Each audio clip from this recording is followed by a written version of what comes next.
अंतरिक्ष पहुंचे भारतीय एस्ट्रोनॉट शुभांशु शुक्ला। करीब 28 घंटे की यात्रा के बाद पहुंचे अंतरिक्ष। एक्सियोम 4 मिशन की आईएसएस के साथ डॉकिंग। भारतीय अंतरिक्ष यात्री शुभांशु शुक्ला ने रचा इतिहास। आईएसएस पहुंचने वाले पहले भारतीय बने। 14 दिनों तक स्पेस सेंटर में रहे शुभांशु शुक्ला। 3 और देशों के एस्ट्रोनॉट्स भी मौजूद। एक्सियोम 4 मिशन की सफल डॉकिंग देखने शुभांशु शुक्ला के स्कूल पहुंचा परिवार। मिशन की सफलता पर माता पिता ने लहराया तिरंगा। शुभांशु शुक्ला की बहन सुची मिश्रा ने कहा कि ये सिर्फ मेरे लिए ही नहीं, पूरे भारतीयों के लिए गर्व का क्षण है। शुभांशु शुक्ला के पिता शुभांशु शंभू दयाल ने सफल डॉकिंग पर जताई खुशी। कहा, हमें अपने बच्चों पर गर्व है। एक्सियोम मिशन 4 की सफल डॉकिंग पर शुभांशु शुक्ला की मां ने जाहिर की खुशी। बोली, ये पल बहुत ही गर्व की बात। एक्सियोम ने मिशन का नया वीडियो किया जारी। अंतरिक्ष से शुभांशु शुक्ला ने दिया संदेश। कहा, मेरी यात्रा हर देशवासी की यात्रा। मैसेज में शुभांशु शुक्ला ने कहा कि मैं हर पल का आनंद ले रहा हूं। तिरंगा मुझे हमेशा देशवासियों की याद दिला रहा है। एससीओ सम्मेलन में भारत का बड़ा कदम। संयुक्त घोषणा पत्र पर हस्ताक्षर करने से रक्षा मंत्री राजनाथ सिंह ने किया इनकार। संयुक्त घोषणा पत्र में आतंकवाद का जिक्र न होने के चलते राजनाथ सिंह का दस्तखत करने से इनकार। नहीं जारी हुआ ज्वाइंट डिक्लेरेशन। एससीओ के रक्षा मंत्रियों की बैठक में राजनाथ सिंह ने आतंकवाद पर बोला हमला। कहा, पहलगाम में धार्मिक पहचान के आधार पर हमला। राजनाथ सिंह ने बिना नाम लिए पाकिस्तान को बताया आतंकवाद का समर्थक। कहा, आतंकवाद के केंद्र अब सुरक्षित नहीं, आतंकियों के खिलाफ कड़ी कार्रवाई करें। एससीओ मीटिंग में राजनाथ सिंह ने कहा कि आतंकवाद शांति की राह में बाधा, निर्णायक कार्रवाई जरूरी। राजनाथ सिंह बोले कि भारत आतंकवाद को बर्दाश्त नहीं करेगा। आतंक के खिलाफ भारत की जीरो टॉलरेंस की नीति। बैठक से पहले चीन के रक्षा मंत्री ने राजनाथ सिंह का किया स्वागत। एससीओ देशों के रक्षा मंत्रियों ने ग्रुप फोटो खिंचवाया। रक्षा मंत्री राजनाथ सिंह ने चीन में रूस के रक्षा मंत्री से की मुलाकात। कई द्विपक्षीय मुद्दों पर चर्चा। राजनाथ सिंह ने बेलारूस के रक्षा मंत्री के साथ द्विपक्षीय बैठक। दोनों नेताओं के बीच कई अहम मुद्दों पर बात। एससीओ की बैठक के दौरान तजाकिस्तान के रक्षा मंत्री से मुलाकात करते नजर आए राजनाथ सिंह। कई अहम मुद्दों पर बात थी। भाषा विवाद पर गृह मंत्री अमित शाह का बयान। बोले, हिंदी किसी भी भारतीय भाषा की दुश्मन नहीं, हिंदी सभी भाषाओं की मित्र। अमित शाह बोले, किसी भी विदेशी भाषा का विरोध नहीं, लेकिन अपनी भाषा का महिमा मंडन होना चाहिए। गुलामी की मानसिकता से मुक्त होना होगा।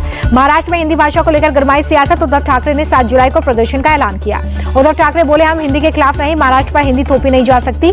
3 भाषा की नीति की क्या जरूरत। दिल्ली स्वास्थ्य घोटाले में आपके 2 पूर्व मंत्रियों की मुश्किलें बढ़ी। एसीबी ने सौरभ भारद्वाज और सत्येंद्र जैन के खिलाफ एफआईआर की दर्ज। बीजेपी नेता विजेंद्र गुप्ता की शिकायत की जांच के बाद एसीबी की कार्रवाई। आपके 2 नेताओं पर आपराधिक विश्वासघात, धोखाधड़ी और साजिश की धाराओं में मामला दर्ज। चुनाव आयोग का बड़ा एक्शन। 345 इनएक्टिव पार्टियों को लिस्ट से हटाने की तैयारी। चुनाव आयोग पर भड़की सीएम ममता बनर्जी। कहा, बीजेपी के साथ मिलकर इलेक्शन करता है चुनाव आयोग।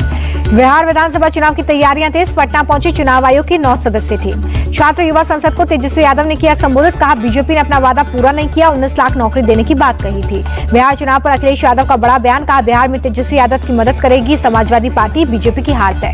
तेज प्रताप यादव ने जनता दरबार लगाने का ऐलान किया। हर शाम 6 बजे पटना स्थित निवास पर सुनेंगे जनता की समस्या। इटावा में कथावाचक बदसलूकी केस में बड़ा खुलासा। कथावाचक के पास से मिले 2 आधार कार्ड। दोनों आधार कार्ड पर अलग अलग नाम, लेकिन फोटो एक ही है। महिला ने कथावाचक पर छेड़छाड़ का आरोप लगाया है। इटावा कथावाचक मुकुट सिंह यादव और संत कुमार यादव के खिलाफ एफआईआर दर्ज। धोखाधड़ी और छेड़खानी के आरोप में मामला दर्ज। इटावा में यादव संगठन का जबरदस्त बवाल। कथावाचक और उसके साथी पर एफआईआर के विरोध में थाने के बाहर हंगामा। यादव संगठन के 2000 से ज्यादा लोगों ने थाने का घेराव किया। कई थानों की पुलिस पहुंची। प्रदर्शनकारियों ने सड़क जाम किया। कथावाचक विवाद पर अखिलेश यादव ने बीजेपी को घेरा। कहा, यूपी में इमरजेंसी जैसी सिचुएशन, बीजेपी की सरकार में कुछ भी संभव। क्या यही है इनका सबका साथ सबका विकास। यूपी के सीएम योगी आदित्यनाथ ने डेटा सेंटर का उद्घाटन किया। केंद्रीय राज्य मंत्री जितेंद्र सिंह मौजूद रहे। गुजरात में आम आदमी पार्टी को बड़ा झटका। बोटाद से विधायक उमेश मकवाना का पार्टी के सभी पदों से इस्तीफा। चिट्ठी में लिखा, कार्यकर्ता के तौर पर काम करता रहूंगा। उमेश मकवाना पर आपका एक्शन। पार्टी विरोधी गतिविधियों के चलते 5 साल के लिए सस्पेंड किया। राहुल गांधी को चुनाव आयोग की चिट्ठी के जवाब में कांग्रेस ने इलेक्शन कमीशन को लिखी चिट्ठी। कहा, चुनाव आयोग से मिलकर हमें खुशी होगी। कांग्रेस ने आयोग से महाराष्ट्र वोटर्स को डिजिटल कॉपी और वीडियो फुटेज उपलब्ध कराने की मांग की। इलेक्शन कमीशन ने राहुल को चुनाव में धांधली के आरोपों पर चर्चा के लिए बुलाया था। काल को लेकर सीएम विष्णुदेव साय का कांग्रेस पर हमला। कहा, इंदिरा गांधी और कांग्रेस ने आपातकाल लगाकर लोकतंत्र की हत्या की थी। उत्तराखंड के रुद्रप्रयाग में बड़ा हादसा। अलकनंदा नदी में गिर गई बस। 3 यात्रियों की मौत, 7 लोग जख्मी। हादसे के बाद घटनास्थल पर अफरा तफरी। प्रशासन ने रेस्क्यू शुरू किया। बस में कुल 18 यात्री थे। रुद्रप्रयाग में लैंडस्लाइड से केदारनाथ रूट पर तबाही। हाईवे पर गिरा मलबा। यातायात हुआ ठप। उत्तराखंड सीएम पुष्कर सिंह धामी ने रुद्रप्रयाग हादसे पर दुख जताया। ट्वीट कर बोले, हादसा अत्यंत दुखद। स्थानीय प्रशासन से लगातार संपर्क में हूं। हिमाचल के कुल्लू में भारी बारिश से तबाही। 2000 से ज्यादा टूरिस्ट फंसे। सड़कों पर सैलाब। कई गाड़ियां सैलाब में बही। हिमाचल के मंडी में व्यास नदी का जलस्तर बढ़ा। प्रशासन ने अलर्ट किया जारी। ड्रोन तस्वीरें आई सामने। हिमाचल के चंबा में भारी बारिश से तबाही। नेशनल हाईवे पर लैंडस्लाइड। सैकड़ों लोग फंसे। हिमाचल प्रदेश में तबाही पर राहुल गांधी का बयान, जानमाल के नुकसान की खबर बेहद दुखद। जम्मू कश्मीर में बारिश के बाद उफान पर नदी और नाले। कठुआ में मछली पकड़ने गए 2 युवक सैलाब में फंसे, रेस्क्यू कर एसडीआरएफ में बचाया। जम्मू कश्मीर के डोडा में भारी बारिश से सड़कों पर आया मलबा, कई वाहन क्षतिग्रस्त, जेसीबी की मदद से हटाया गया। यूपी के सहारनपुर में लगातार तेज बारिश, भारी बारिश से लोगों का जनजीवन प्रभावित, सड़कें जलमग्न। सहारनपुर के बेहट में लगातार हो रही बारिश के बाद नदी नाले उफान पर, पुल पार कर रहा ट्रैक्टर बीच में फंसा, ग्रामीणों ने 3 लोगों को बचाया। सूरत में मूसलाधार बारिश से बाढ़ जैसे हालात, सड़कों पर जलभराव। गुजरात के नवसारी में भारी बारिश, चिखली में नदी नाले उफान पर। भारी बारिश के बाद नवसारी में सड़कें लबालब, राहगीरों की परेशानी बढ़ी, ट्रैफिक हुआ स्लो। गुजरात के नवसारी में मूसलाधार बारिश से तबाही, स्कूल में घुटने तक पानी भरा। महाराष्ट्र के वाशी में भारी बारिश, कई इलाकों में जलभराव, लोगों की परेशानी बढ़ी। ओडिशा के संबलपुर में कई जगहों पर तेज बारिश, तापमान में गिरावट, गर्मी से राहत। कर्नाटक के हासन में भारी बारिश के बाद शिराडी घाट पर भूस्खलन, यातायात हुआ प्रभावित। केरल में अगले 3 दिन भारी बारिश का अनुमान, कई जिलों में अलर्ट जारी, शैक्षणिक संस्थानों ने अवकाश घोषित किया।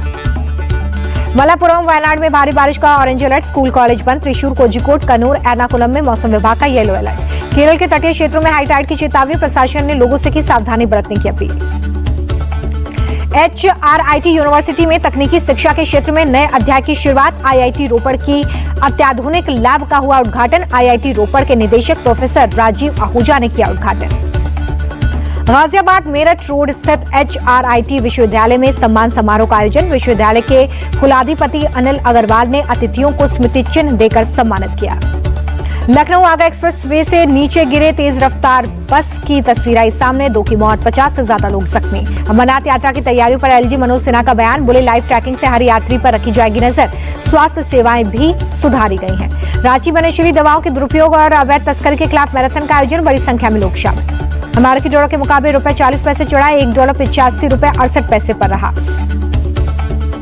तेजी के साथ बंद हुआ शेयर बाजार, सेंसेक्स 1000 अंक चढ़कर 83,755 पर बंद। निफ्टी में भी 304 अंकों की तेजी। निफ्टी के 50 शेयर्स में से 42 में तेजी देखी गई, 8 शेयर्स में गिरावट। सोने के भाव में 127 रुपए की गिरावट, सोने का रेट 97,030 रुपए प्रति 10 ग्राम। चांदी के दाम में 1,325 रुपए की बढ़ोतरी, चांदी का दाम 1 लाख के पार। अंतर्राष्ट्रीय बाजार में तेल की कीमतों में उतार चढ़ाव, देश में पेट्रोल डीजल की कीमतों पर असर नहीं। एंडी गल्फ IPO आज से ओपन हुआ है, 30 जून तक कर सकेंगे निवेश, प्लांट न्यूट्रिशन प्रोडक्ट्स बनाती है कंपनी। और SBI 8 साल बाद QIP के जरिए जुटाएगा 25,000 करोड़, 2017 में भी जुटाए थे 15,000 करोड़।